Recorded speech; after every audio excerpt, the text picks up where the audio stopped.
اعوذ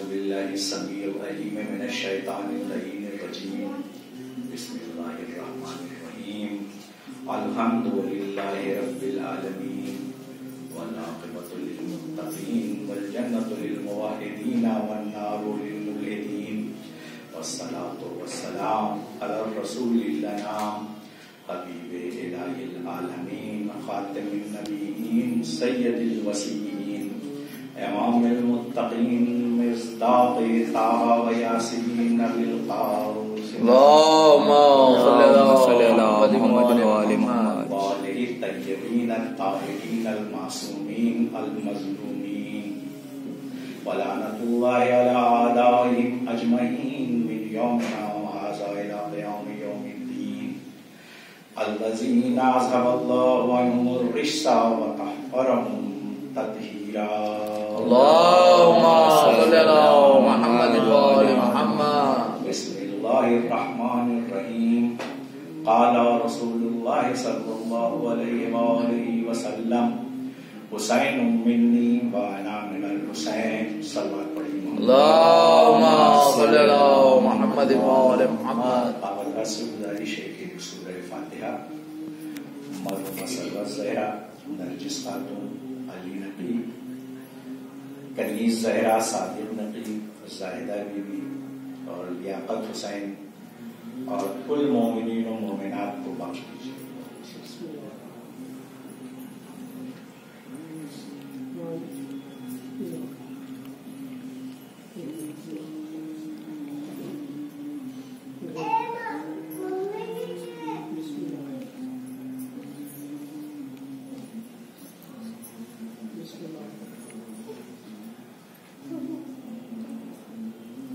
ایک بار اور سلمان پڑھ دیجیے محمد والی محمد اللهم صل على محمد وعلى محمد. جس حدیث کا ابھی ذکر کیا گیا ہے وہ یقیناً بہت ہی معروف حدیث ہے، بہت مشہور حدیث ہے، جس میں رسول نے فرمایا کہ حسین منی والا من الحسین، اور یہ متفقہ بین الفریقین، کسی نے اس حدیث سے انکار نہیں کیا ہے کہ رسول نے کہا کہ حسین مجھ سے ہے، میں حسین سے. اب مسئلہ یہ ہے کہ حسین منی، حسین مجھ سے ہے. اب وہ ہر باپ، ہر نانا، ہر دادا سب کہتا ہے کہ میرا پوتا مجھ سے ہے، لیکن رسول نے یہ کہا کہ میں حسین سے، یہ بہت اہمیت رکھتا ہے. یہ صرف اس وجہ سے نہیں ہے کہ امام حسین رسول اللہ کے نواسے تھے اس لیے محبت میں کہہ دیا ہے.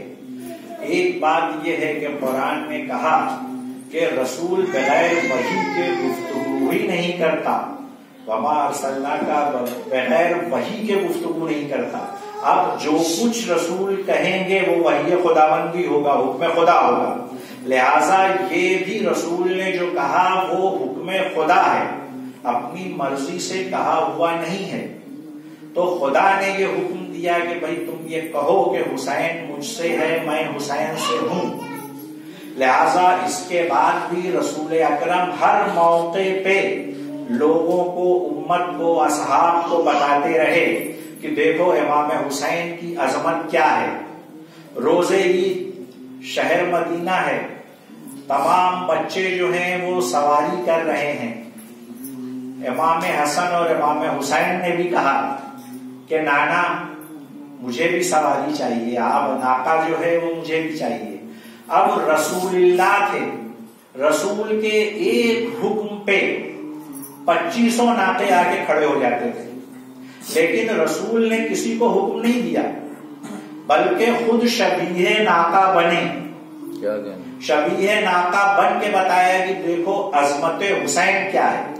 اور یہ شبیہ ناقہ بھی اپنی مرضی سے نہیں، خدا کا حکم سے بن رہے ہیں. لہذا شبیہ ناقہ بنے، صرف شبیہ ناقہ ہی نہیں بنے بلکہ جب شہزادوں نے کہا کہ دوسرے ناقے آواز لگا رہے ہیں تو رسول نے آواز بھی نکالی اور اس کے بعد زلف مبارک بھی ان کے ہاتھوں میں دے دی. اگر کوئی عرض کرے کہ یا رسول اللہ یہ کیا کیا آپ نے؟ دونوں بچے ہیں، آپ نے زلف مبارک دونوں کے ہاتھ میں دے دیا، اب اگر کوئی ایک طرف اور دوسرا دوسری طرف جائے تو کیا کریں گے؟ تو ہو سکتا ہے رسول جواب دیں کہ یہی بات تو میں امت کو سمجھانا چاہتا ہوں کہ یہ دونوں دو رائے نہیں ہوں گے، یہ جب چلیں گے ایک ہی طور سے چلیں گے۔ صلوات پڑھیے محمد صلی اللہ محمد وآل محمد۔ ان میں اختلاف کی گنجائش نہیں ہے۔ ہو سکتا ہے رسول کو علم یقیناً رہا ہوگا کہ بعد میں آنے والے نام نہاد مورخین اس بات کا تذکرہ کریں گے کہ بھائی دونوں شہزادوں میں نعوذ باللہ اختلاف تھا، لہذا ایک نے صلح کیا، ایک نے جنگ کی طرف گئے۔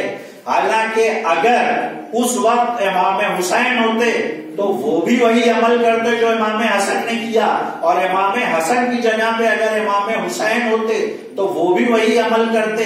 لہذا دونوں مرضی خداوندی کے پابند ہیں۔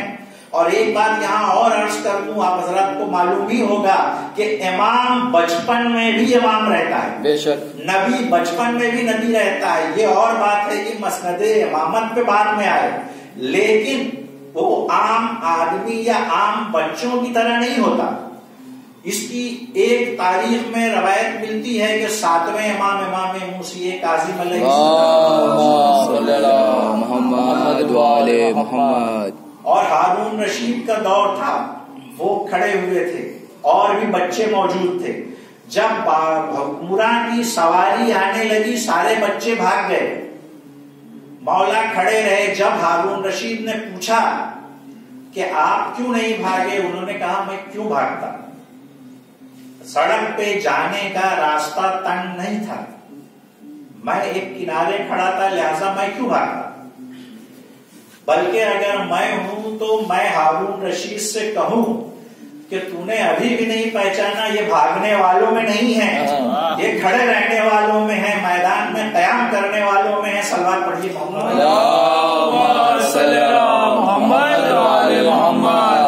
تو بچپنے میں بھی امام، جب پھر ہارون رشید نے ایک سوال کیا کہ بھئی آپ بچوں سے کھیل کیوں نہیں رہے ہیں، بچوں کے ساتھ، امام نے کہا کہ ہمیں کھیلنے کے لیے نہیں بھیجا گیا ہے، ہمیں دین کی حفاظت کرنے کے لیے بھیجا گیا ہے۔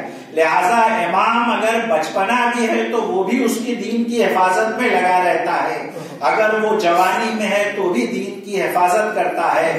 لہذا یہ امام حسین نے بچپنے میں امام حسن اور امام حسین نے ناطے کی خواہش کا اظہار یوں ہی نہیں کیا کہ مدینے کے دوسرے بچے کھیل رہے ہیں اس وجہ سے، بلکہ حکم الہی تھا کہ اصحاب کو رسول اللہ یہ بتا دیں کہ ان کی کیا منزلت ہے، ان کی کیا اہمیت ہے۔ اسی طرح تاریخ اور آگے بڑھتی ہے کہ مسجد نبوی ہے، رسول اللہ نماز پڑھا رہے ہیں، آپ لوگوں کا سنا ہوا واقعہ ہے، بس ایک نتیجہ نکالنا ہے کہ رسول نماز پڑھا رہے ہیں، سجدے میں گئے، ایک بار پشت پہ امام حسین آ گئے۔ اب رسول سجدے کو طول دے رہے ہیں، ایک بار، 2 بار، 3 بار، 4 بار۔ اب انسانی نفسیات ہے کہ لوگ بے چین ہوئے ہوں گے کہ بھئی یہ کتنی مرتبہ یہ سبحان ربی الاعلیٰ کہہ رہے ہیں، آخر یہ کیا ہے؟ لہذا سر اٹھا کے تو دیکھا ہی ہوگا، اور تاریخ میں ہے کہ سر اٹھا اٹھا کے لوگوں نے دیکھا۔ اب جب سر اٹھا کے دیکھا تو سامنے امام حسین کے چہرے کی زیارت کی، ادھر سے کسی نے سر اٹھایا، حسین نظر آئے، ادھر سے کسی نے سر اٹھایا، حسین نظر آئے۔ اب اس وقت کوئی بول تو نہیں رہا تھا، لیکن سب کے دل میں یہ تھا کہ حسین ہے، حسین ہے، حسین ہے۔ اما اس دور میں صحابہ کرام حسین حسین کرتے رہے، آج ہم حسین حسین کرتے ہیں تو بدعت کہاں سے ہوگا؟ صلوات پڑھیے۔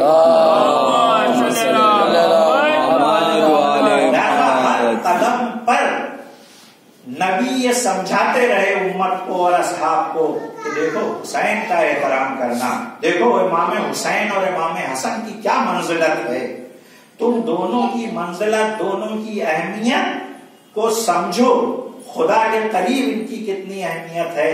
لیکن انتہائی افسوس کی بات ہے کہ امت نے رسول کے اتنا بتلانے کے بعد بھی نہیں سمجھا، اور اتنے ظلم ڈھائے گئے کہ کچھ کہنے کی بات نہیں. جناب سیدہ پہ دروازہ گرایا گیا، مولائے کائنات کو ضربت لگائی گئی اور امام حسن کو زہر دیا گیا. نہ صرف زہر دیا گیا بلکہ جنازے پہ تیروں کی بارش کی گئی، اور اس کے بعد امام حسین پہ تو ظلم کی انتہا کر دی گئی کہ انہیں کربلا میں لے کے آیا گیا. اور تاریخ شاہد ہے، بہت سے لوگ یہ کہتے ہیں کہ امام حسین کی شہادت میں یزید کا کوئی ہاتھ نہیں ملتا ہے، لیکن مجھے وہ عجیب اندھے دکھائی دیتے ہیں کہ جنہیں تاریخ میں یہ موجود ہے کہ جب یزید نے تخت خلافت سنبھالا تو اس نے خط لکھا والی مدینہ کو کہ امام حسین سے بیعت لو، اور اگر وہ بیعت سے انکار کرتے ہیں تو ان کا سر قلم کر دو. کیا اس کے بعد بھی کوئی ثبوت چاہیے؟ ابھی رجب کا مہینہ ہے، 28 رجب کو امام حسین نے مدینہ چھوڑا، مکے آئے، حج کو عمرے سے تبدیل کیا، روانہ ہوئے. 2 محرم کو کربلا معلی پہنچے، جو پانی موجود تھا 7 محرم سے بالکل تحت آب ہو گیا. بچوں کی آوازیں التش التش بلند ہونے لگی. روز عاشور نمودار ہوا، شہادت کا بازار گرم ہوا، اصحاب اور انصار نے شہادتیں پیش کی. اس کے بعد بنی ہاشم آگے آئے، انہوں نے اپنی قربانیاں پیش کی. کبھی قاسم رن میں گئے، کبھی علی اکبر رن میں گئے، کبھی عباس نے اپنے شان قلم کروائے. آخر میں کوئی نہ بچا تو ایک بار امام حسین خیمے میں آئے، لباس کونا زیب تن کیا اور آواز دی، زینب و ام کلثوم تم سب پہ میرا سلام. ہر بیوی کو سلام کرتے رہے، یہاں تک کہ آخر میں کہا، اے میری ماں کی کنیز فضہ، تجھ پر بھی میرا سلام. اجرکم اللہ. ایک بار خیمے سے رخصت ہونے لگے، بھائی بہن نے بھائی کو سوار کیا، میدان میں تشریف لائے. وہ جنگ کی کہ آج بھی دنیا حیران رہ جاتی ہے کہ 3 دن کے بھوکے پیاسے کی اور 71 لاشیں اٹھانے والے نے اتنی زبردست جنگ کی. میمنے کو میسرے پہ پلٹ دیا، میسرے نے قلب لشکر کو تہو بالا کر دیا. یزیدی لشکر سے آواز آ رہی تھی، علمان الحفیظ، حسین تلوار روک لو. ایک بار امام حسین نے آسمان کی طرف دیکھا، تلوار کو روکا. تلوار رکنی تھی کہ وہ دشمن جو بھاگ گئے تھے وہ سب پھر قریب آ گئے. چاروں طرف سے حملہ ہونے لگا، کسی نے تیر مارا، کسی نے تلوار مارا. ارے جب کسی کے پاس کچھ نہ بچا تو اس نے پتھروں کا استعمال کیا. اور میرا مولا گھوڑے پہ موجود، ایک بار گھوڑے پہ سنبھلا نہ گیا، ذوالجلال کو اشارہ کیا. ذوالجلال نے نشیر میں لے جا کے اپنے روکا.